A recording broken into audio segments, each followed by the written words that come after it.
All right, more December days of interviews, the 31 days. I can't even talk already. We're backstage at I'm still coughing. the Coffee and Jade because she's still sick for some ungodly reason. Aww. The lovely and talented Shelly Martinez.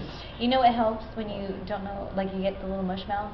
I swear, when Ron Burgundy does How Now Brown Cow, it totally works. How Now Brown Cow, How Now Brown Cow, and then you restart, and then you get it all out. Remember that for the next episode. There you go. As was explained, we're trying to get stories that people don't know about Shelly Martinez as compared to what's out on Wikipedia and things like that. I know you got your start here in Southern California because you live out here. What was the biggest inspiration going into professional wrestling? Like, what drew you to the business? Well, that's really interesting because initially I wanted to be Cyndi Lauper. I love Cyndi Lauper. And she was involved back in the 80s with Captain Lou. And so that was kind of like when I was like, oh, okay, I'm going to be a wrestler. But then it kind of fizzled out for a little bit. And then it came back. And I was like, oh my gosh, I used to tell my little sister, I'm going to be there one day and you're going to be there with me. And then it fizzled out for a little bit. And then it came back. So it's something definitely that I know a lot of people out there might poo-poo on me for not knowing everything about wrestling. But it's more than that. It's more than the facts for me. It was more than the history for me. It was about these people, whether it started with Cyndi Lauper or not, that I found so intriguing that like they, at the time I didn't know what that emotion was that drew me to it, but now that I'm older and I definitely lived it, I find that what it was that drew me as a child and adolescent was they controlled the good people, the really good people in this business, how the crowd felt from the beginning to the end, and I thought that was really cool. And now that I understand how I like to perform in front of a live crowd, whether it be in wrestling or some kind of improv thing or whatever, it's kind of like theater. And I really feel drawn to that kind of atmosphere. And when you're being like, I remember being little and knowing that I thought it was really cool that I knew who the bad guy was and the good guy, and they didn't have to say a word, just solely on how they were interacting in the ring. Body language is beautiful. Right. So it was like a play that didn't have to have so much words. And I think that's, I know now, that's what really fascinated me towards it was combining. Like a silent film. Right. And I'm very old school. I connect with old Hollywood. So like it totally makes sense now. But at the time, I just knew there was something about it that whether or not I get distracted with like boys or music or whatever, it always came, it haunted me, and not only haunted me to where it'd be like, oh yeah, I like wrestling again. It was like I always knew that I was supposed to be there. I always knew, and duh, it happened, so. What attracted you to be like the kind of vampire-ish, you know, dark, goth, yeah, thank you. My favorite thing, and I can't get that word out. How Now Brown Cow. Right? How Now Brown Cow. Unique, New York. Actually, when, first of all, I am part vampire. It's true. I've always been part vampire and part pirate. So it was part of me. So I was actually really blessed to have an opportunity to play a role on television that I actually connected to and always have. That's why I knew that was my purpose in that time of my life, because not only was I always thinking I belonged there, but with hello, what better character, because you know, there was times where I thought maybe I was going to do something else. There was a time when I first got hired that I was told that I was going to be a vampire with Gangrel and Kevin Thorne, and then they got fired. And then they got fired. I can't talk now. How now, Brown hair? Gangrel does, yeah. Kevin did too. They both got fired. I got to Louisville in July of '05. Oh, that's right. Kevin was on the Mordecai thing. Because here's the because he was doing the Mordecai thing, and then he got in trouble, and then they really weren't doing anything with him, and that's when they told me that I was going to be a vampire and make a new brood, which I thought was cool because I thought Gangrel has the best entrance in the business. Absolutely. And whose entrance in this business is in the encyclopedia? Just saying. Just saying. Throwing it out there. She signed it many times today. We saw that. And it was one of those things where I was told this, and they said tomorrow come. I was at OVW less than a week, and they said we're going to do this. tomorrow come in that kind of gimmick. We're going to do promos for The Office, you and Kevin. Boom. I come back, and the next day, I'll never forget, Mickey James was in the girls' locker room, and I said, do you know where Kevin is? And she goes, oh, a whole bunch of people got released last night, and he was one of them. And I was like, oh my gosh, am I not going to be the vampire, I guess? And I was like, what about Gangrel? She's like, he got, Tio. So almost, I don't know what day that happened, like when I got there, but in July the following year, Kevin was rehired, and he and I were the vampires. So how about that? Yeah, because you were on the same month, though. Isn't that crazy? You're 1 year the later. Same month. I don't. Maybe not the day, but the same month, July. Yeah, because I remember they were introducing you slowly as a tarot reader. Right. They even told me. They said, I remember Tommy Dreamer. He goes, "Okay, Shelly, this is what's gonna happen. You're gonna be a fortune teller. Then you're gonna get bit. Then you're gonna be a vampire, and that's who you're gonna be." And I said, "Okay, fine with me." And I thought it was really funny because again, I thought it was so perfect. I was going to get a chance to work with Gangrel and him as this vampire. And then a year later, there I was, the vampire. Before you got to there, how that wrapped up? It worked. It does. It's a chuckle, but it works. It works. It's awesome. We saw you out here at WWF, BPW as the character Desire, and love it. What about Halloween Barbie? And a lot of people don't know this. You are today the only female in the history of Jesse Hernandez's company to hold a championship. EWF Tag Team Champion with Thread. There you go. That's what I do. To talk about your experience with Jesse, because Jesse's for those of you who don't know Jesse Hernandez out here, School of Hard Knocks, one of the best schools in Southern California, in my humble opinion. Tell us about your experience with Jesse. Well, I didn't train with Jesse. I trained with Rocky Romero, Iceman John Black, Frankie Kazarian. Oh, there you go. We love Ricky Reyes. So both Pitbulls, there you go. Yep, both Pitbulls. And TJ Perkins. We actually had TJ's girlfriend on the other day. Lucky O'Shea. Yes. So, no offense, but I like to be real. Those are the people who trained me. Okay. Well, then you first came to, I guess, like major prominence, would you say, with EWF? Or was that your first big break? That was my first school. That was my first school. Okay. I always wanted to be a wrestler, as I told you guys. And I remember after high school, I said, how do I be a wrestler? It was like, MTV wasn't doing tough enough at that time or anything. So I just would blab about it whenever I would go out and do modeling gigs or acting gigs, knowing fully that people would think it's weird that I wanted to be a wrestler, especially with like my look, because they picture like more stronger looking, females like China and things like that. So I knew it'd stick out, and then the casting director put me in an independent film about wrestling, and Jesse was there with his people from his school, and I just, at catering, I picked their brain. I said, how do I become a wrestler? I've always loved wrestling. I want to be a wrestler. And they said, you go to school, you learn, then you do the shows, you do the independents, then you start sending your tapes out there, and you get your name known, and then you hope to go to WWF at the time. And that's what I did. I said, okay, that's what I'll do then, and that's what I did. I asked this actually at winter. The last one. If a girl came to you and was wondering how to get into the business and why should she be in the business, what would you tell her? Actually, I asked it a different way, but that's a tough one because females in this business really get the short end of the stick. Now, anyone in the business, period, there's a lot that goes with it. Don't get me wrong. I'm not trying to water it down. However, there are different aspects that us as females have to deal with. It's a boys' club, no matter what, and that's just how it is. It's fine. It's politics. It's cool. There's politics in everything. But I don't know. I don't mean to sound negative, but just to be spitting out the tea, which is the truth. I just don't recommend it, but if you feel like that's what you're supposed to do, much like I did, I just feel like just stay true to yourself and don't listen to what the boys have to say, because sometimes those boys are haters. That's all I gotta say about that. Always haters in the business, always.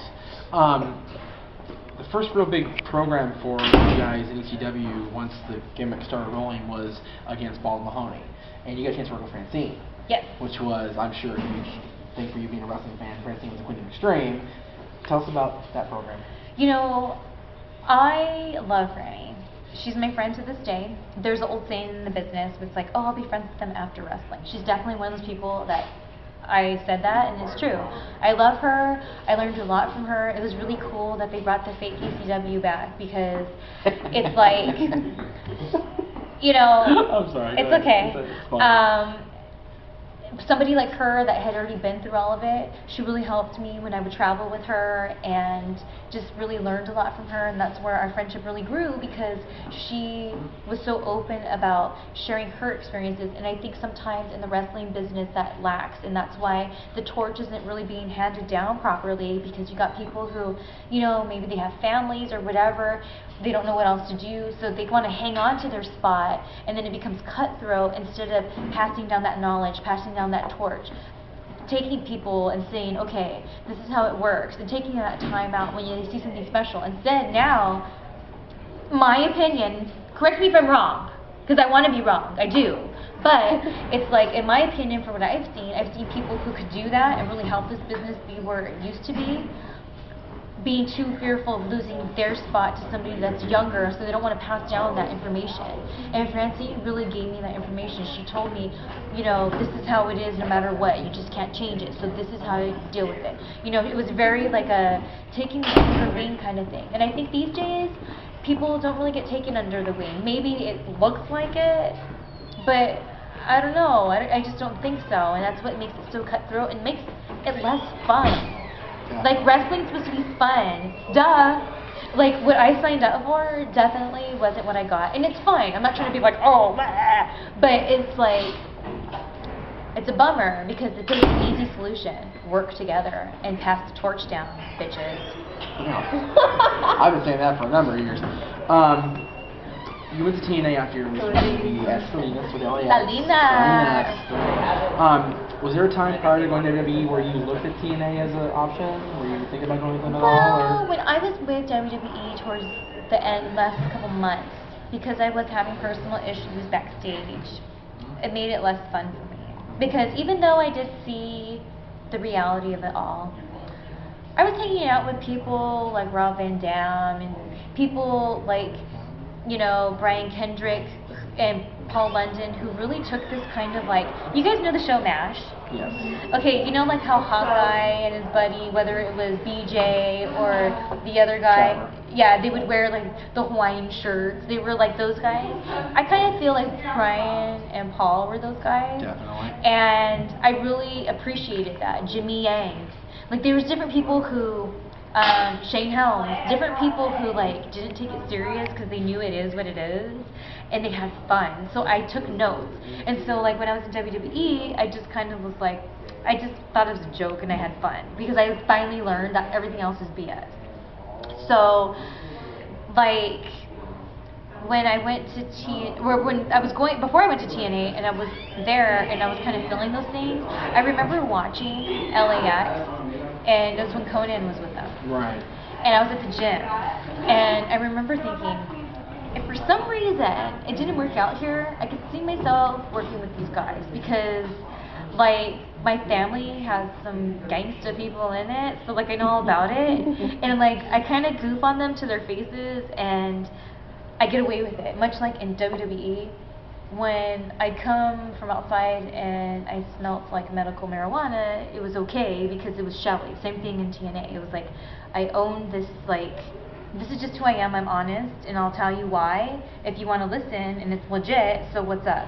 So I had fun, you know, I just had fun with everything. Definitely when I went to TNA, but it started before I even knew those guys, and I was just watching them being like, I can have fun with this, I can have fun with this, like, wow, like, yeah. But I was with them, and it was kind of like daydreaming, you know, because in my eyes, I didn't think I was going to get fired or anything, so like, to me, I was just like, okay, right on. And then everything happened and went down, and then I was like, I wonder, and then all of a sudden, like, I go to one of their pay-per-views as a friend backstage because my complete closet is over, and they were like, we have this thing, you know, what do you think? And I thought, oh my gosh, this is crazy, because I was doing cardio how many months ago thinking I can see myself coming out like this with this attitude. So it's almost like I prepared myself for Salinas before I even knew that opportunity was going to happen. So it's really weird and special. That's why I think that LAX really, like, a lot of people will say, I really love Ariel, and a lot of people love Ariel, especially if you're into vampires and that whole thing. But I find that people have this extra glow about them when they talk about Salinas, and I think it's because I learned to have fun, go back to having fun, because I watched these other guys do it and not care and just be like, this is what's up, this is who I am. I'm coming to work on time, I'm able to function while I'm at work because I'm not messed up. No offense, it just happens. And I don't know, it did a good job to where they were doing the business of the match or whatever their purpose of the show was. So I just really learned from like those people, and it's really cool that had the fake ECW not come, I wouldn't have connected and worked with these people. You know what I mean? It's really cool. So when people think I'm all bitter towards WWE, it's not that. It's just been there, done that, and it's not for me anymore. I noticed a picture online of you and Mr. Batista. It seems like you guys have made nice. Here's the thing. Long story as short as I can make it.